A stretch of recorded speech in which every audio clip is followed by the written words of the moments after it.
Hi folks, I'm going to give you a complete tour of our off-grid cabin and the property. I'll kind of show you how we do our water, our garbage, our electricity, kind of all of that stuff. We've been living off-grid for a number of years now. A year and a half at this property, well 2 years at this property, but the cabin is a year and a half old. We lived in a tiny house before that on this property, but just wanted to make this video to give people ideas that are designing their cabins or designing a tiny house. You know, it's always fun to see other people's cabins and get ideas and kind of figure out what you want. This probably isn't everybody's idea and what they want, but I just wanted to make the video and just show you guys our setup. So we built this cabin ourselves. Built it it was livable for about $10,000, meaning it was insulated, roof over our head, dry, all of that. 100% livable for $10,000, actually less than that. And that was during the insane lumber prices. So we were paying, you know, like 65 bucks for a sheet of plywood, just ridiculous. So it's even cheaper than that now. But yeah, there's still things to do inside, but we got it livable, and then we're doing everything out of pocket. So we're just chipping away on the inside, finishing things how we want them. So that's kind of how we're doing it. But the main thing was we didn't want to have a mortgage on our house. We just wanted to do it all out of pocket, make it exactly how we want, and just live a more simple, free life. So anyways, let's get to the tour. So here is our kitchen area. And you can see we have a propane stove, we have a fridge. We are not connected to the power grid here. This is all run off of solar power. But we do have a lot of modern conveniences in here. Here's our sink. You'll notice this faucet. I did show how you can have a running water system in an off-grid cabin, but this is kind of mainly for future. We don't even really use that system. We just use this blue jug here, fill it full of water, crack the nozzle, and that's how we have running water to our sink. These blue jugs are the MVP of living without plumbing, in my opinion. You know, a lot of people are worried about pumps and water heaters and all of that. There's nothing better than this. You know, it's as simple as it gets, and it's effective. You get lots of pressure out of these. They're great for showering, plenty good for a sink, so don't overthink things. Just a blue Coleman water jug, run you about 15 bucks, and you will get your money's worth out of that. And for our water, I'll give you guys a tour of the property outside as well. We're 100% reliant on rainwater as of right now, so that's how we get our water. To heat our water, we just heat it on the stove. You can see I actually got some heating up right here. Or during the wintertime when the wood stove's going, which isn't too far away, then we just always have water going on the wood stove, so we always have access to hot water. But anyways, the kitchen, cabinets, everything here is homemade. A lot of this was lumber that I salvaged, so it didn't cost me any money really to build the kitchen area. Here's kind of our food prep area. You notice that we just have everything out. You know, we cook from scratch a lot, and it's kind of annoying when you're having to, look for your measuring cups and cabinets and whatever. So we just went with a practical solution, and we just have everything out in the open, hung up. We kind of like that. It's just kind of a rustic look, but it's very practical, and everything is just an easy reach all the time, so you're never looking for anything. So we absolutely love it. And then we have our pots and pans and dishes underneath there. This is our butcher block that I built, and it's just very simple. This is basically just our cutting board, one big cutting board. We do all of our food prep on there, wash it when we're done. So I just added this center wall right here about a month or two ago, and when I did that, it kind of darkened up the kitchen area a little bit because we just have this one window bringing in light. So you see we have a couple of wires ran for lights, so those will get installed, and then we'll have a little more light in here. And we're also going to swap out this front door. We've had this for about a year and a half now, like I said. A lot of people are always commenting on the light shining through. This is sealed with clear caulk, so no wind or anything is getting through there, but we're going to build a new door, and that door will have a window in it to allow more light inside the kitchen area. So this is the living room. The living room is 10 by 20 as well. And this is kind of just a seating area, just for visiting and reading and just kind of hanging out. We do have a TV there. We hardly ever watch that, so we're actually going to put that up in the loft, which I will show you a little bit later.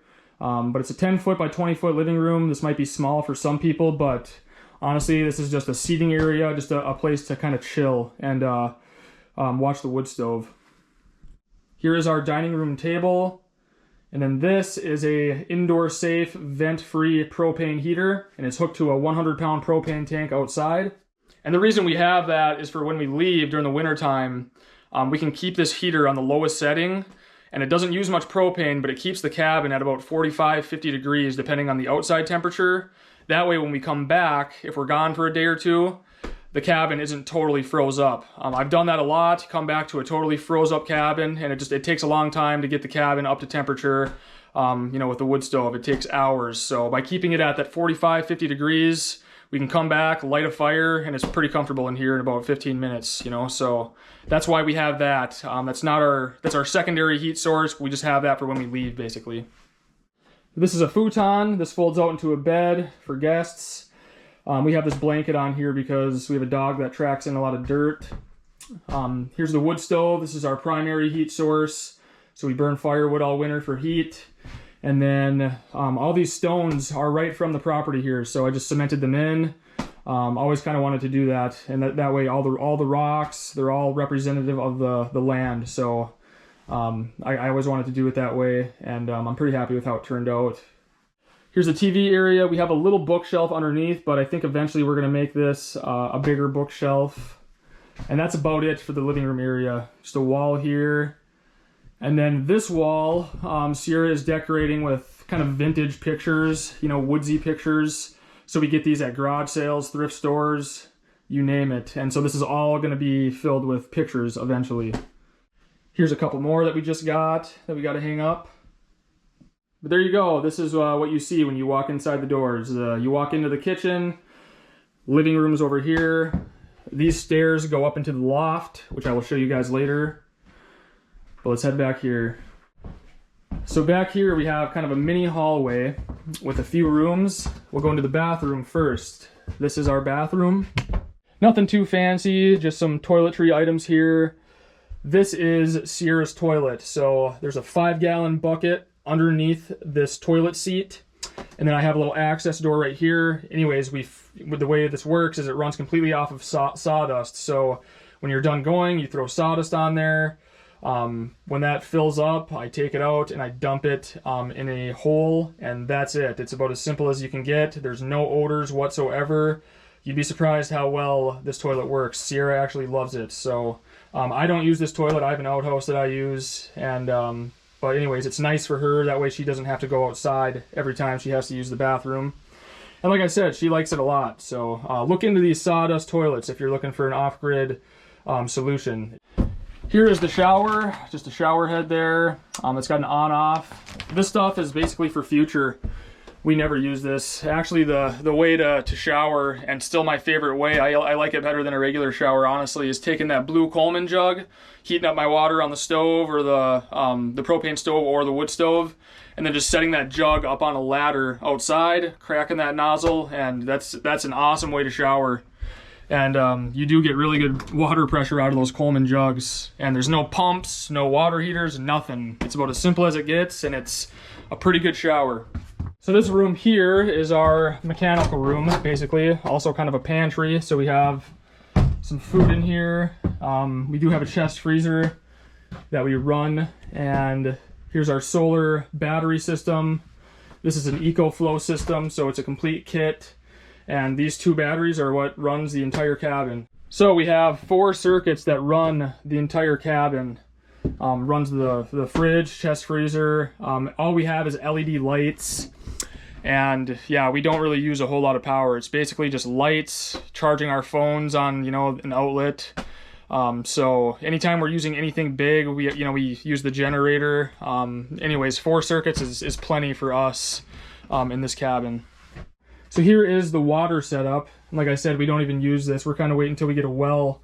But this is basically the same thing that you would have in an RV. So we got a holding tank, goes to a RV pump, goes up into a water heater, which then goes to the shower head and over to the sink. But again, this is for future. You do want to vent these, but like I said, we don't even use it. So we're just kind of waiting for our well, and then we'll have this system in place.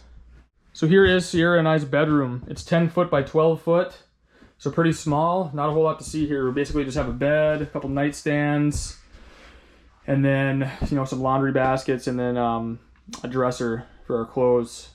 And we do have more clothes up in the loft. The loft is basically our storage area, but yeah, that's about it for the bedroom.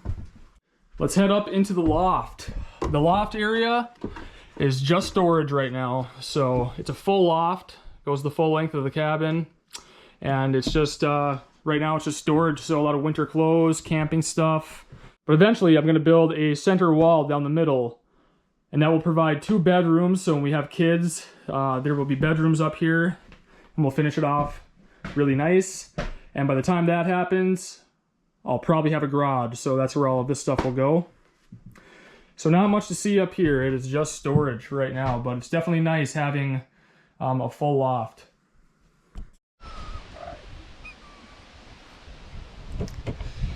So that's how we have done this and set up our life so that we don't have a home mortgage. Is we built a simple place out of pocket, and we're just plugging away at it, you know, little by little, chipping away at it and getting it more finished and more set up and more comfortable.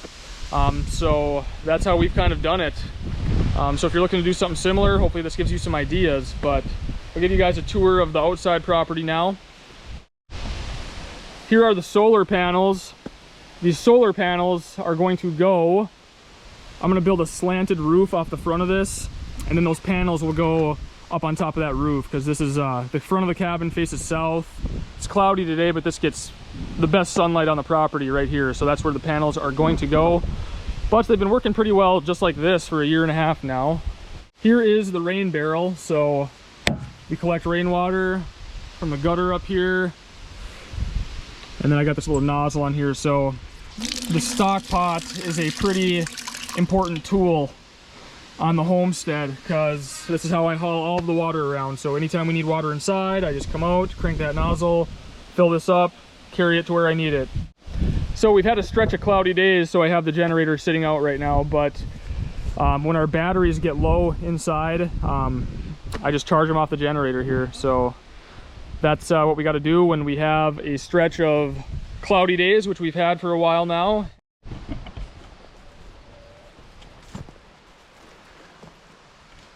Here's the chickens and the ducks. They're free ranging. You can see they get along pretty well. Let's see, here is the cabin. Got some firewood over here. This is the chicken coop. So they got a little run there, and then here's their coop. Oh, I got some eggs in there. Nice job today, ladies.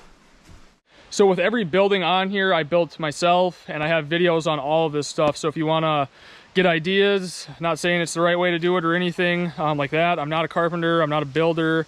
I've built a lot of things, but I've just learned on my own. But everything that you see, there's a video on it on this channel. So this is my log cabin workshop. It's a little bit more of a storage building right now than a workshop, but these logs all came from the land here. I showed how I built this as well, and here's what it looks like in here. Nothing too fancy. Just got some tools, some hardware, things of that nature. Some moss has fallen out. This is all moss chinking, so I got to re-chink this. But this was built with green logs, so they've shrunk now, because it's been about a year. Yeah, I built this about a year ago.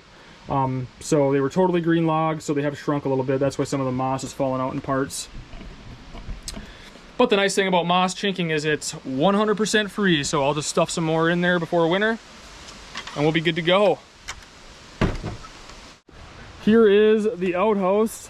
I don't think I need to go into too much detail of what this is for, but there it is. I have no door on it because, quite honestly, it doesn't really need one. There's privacy here, and it just vents that much better. I have a foam seat there. That's awesome. Learned that trick in Alaska. It's just foam board insulation, but that feels warm even at 40 below when you got to come out here. It's not cold on your butt, you know, like a toilet seat would be. So that's the way to go if you're building an outhouse, is just use a piece of foam board, and you will never have a cold butt during the winter. So here's our garbage, and we don't have a garbage service here, so we have to haul this to a transfer station or to the dump, and it is time to do that. So I will probably do that later today, but that's what we do for garbage. I'm really trying to cover all the utilities, you know, like the water situation, the bathroom situation, garbage, everything, so you guys can kind of see what it's like to live this lifestyle, living in a rural cabin. Here is our garden. So I made these raised beds out of just logs, and the garden season's over here. We've already had frost and everything, so it's about done, though I do see that we do have some tomatoes to grab there. Those are delicious, but other than that, it's about done. Here's some kale. That's still edible there, but the rest of the raised beds have been harvested. Anyways, that's about it for this homestead tour. So we, have been living off of rainwater for 1.5 years now. Well, actually longer than that, because we lived in a rustic little tiny house on this property before we got going building this, and we lived in that for about 6 to 8 months. So anyways, it's been a journey, but I can say that it's all been worth it. We own our house, we don't have a mortgage on it, so that's pretty life-changing. Well, I hope this video was helpful for those of you guys that want to do something similar, whether you want to live in a cabin, a tiny house, whatever, just a simple little starter home.